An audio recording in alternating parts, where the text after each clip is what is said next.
Welcome to EHS's online training presentation for facilities, design, and construction. In this training presentation, we will identify the FDC programs which involve managing, disposal, and recycling of regulated waste and all other environmental regulations we must comply with during renovation and construction projects.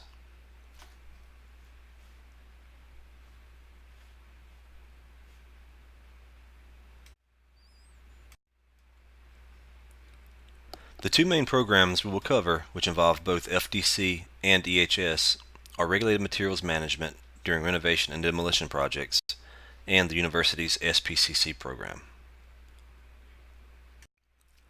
During renovation and demolition of campus buildings, regulated materials must be properly managed and disposed of or recycled according to environmental regulations. Regulated materials from these types of projects may include mercury lamps, PCB ballast from old lighting fixtures, certain types of batteries, abandoned chemical waste, and chemical storage tanks that might be found on site. Ballasts that have no PCBs on the label are allowed to be thrown in the trash.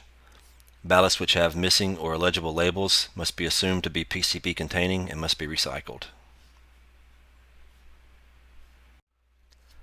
The most common regulated material that comes from renovation and demolition projects are mercury lamps and ballasts. Mercury-containing equipment is considered universal waste by the EPA. The North Carolina General Assembly passed a bill that requires all items which contain mercury to be recycled, no matter the mercury content. There are several different varieties of lamps used on campus which contain mercury: tubular lamps, compact fluorescent lamps, and HID lamps, to name a few. Mercury switches and thermometers are sometimes found during projects as well. EHS has always tried to make UNCG a mercury-free campus, so please try to use non-mercury alternative equipment during projects, such as solar-powered thermometers or LED lighting if possible. The collection and management of the waste can be performed by the contractor or by EHS.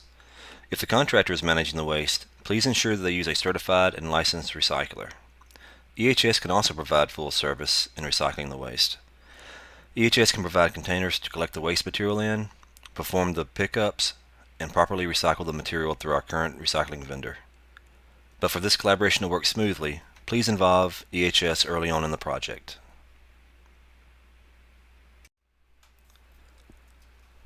When collecting the materials, we need to keep a few things in mind. Lamps need to be separated and packaged according to the type. If collecting in cardboard boxes, please keep boxes dry. Do not store them outside or in wet or damp areas.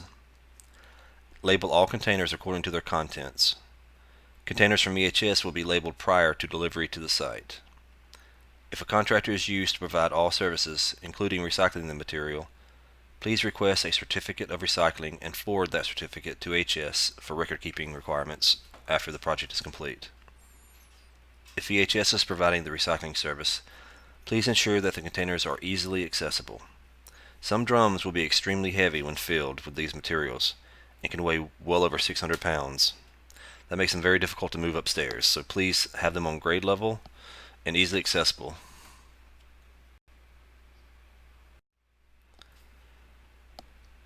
Now we will move on to the SPCC plan. An SPCC program is required to be in place by the EPA if there is over 1,320 gallons of oil and oil products in aggregate above ground storage tanks. UNCG currently has 32 tanks that fall under this program. Most of these tanks are generator tanks. We do have 6 motor oil tanks and 4 used oil cooking tanks on campus. The requirements for this program can be found in 40 CFR Part 112 of the Code of Federal Regulations. For the purpose of this training, we will focus on generator tanks, since FDC is involved in the installation, removal, and any other technical changes to these tanks. We currently have 17 generators on campus which utilize diesel tanks. The SPCC plan requires monitoring and an inspection program for these tanks. The inspection is to check for equipment failures and any accidental discharges of contents of the tanks. Other requirements for the plan is to require that all tanks are double-walled and are fitted with leak detection alarms for the interstitial space between the walls in case the inner wall fails. Also, tanks should be outfitted with high and low level alarms. Most tanks have high and low level alarms, but many lack the onboard leak detection for the interstitial space. On new installations, please require that all new generators are fitted with full onboard leak detection. Please notify EHS during the design phase when any tanks are to be added or removed so the plan can be amended, and also if any assistance is needed from EHS. There are times when contractors bring their own fuel tanks on campus. This plan only addresses tanks that are over 55 gallons. Please require any contractor tanks that are over 55 gallons to be double-walled. This is a standard practice across the state system. Contractors should also be required to have a spill plan in place in case of an accidental discharge. And in the case of a discharge, the contractor is responsible for all cleanup and remediation efforts. Copies of the plan are made available to employees and can be found at EHS, FTC, Facility Operations, and Business Affairs. EHS amends the plan generally on an annual basis or when there are changes to the tanks on inventory, such as commissioning, decommissioning, or any technical changes to a generator system. If you notice a discharge at any tank, please immediately contact the UNCG Police Department at 334-4444. And also please call EHS at 334-4357 to initiate a quicker response. Inspections are performed by both EHS and Facility Operations. Facility Operations inspects generator tanks, and EHS inspects the used and new oil tanks, the fuel tanks at the soccer maintenance facility, and used cooking oil tanks. Transformers are also included on the SBCC program. They have been inventoried and are inspected on an annual basis.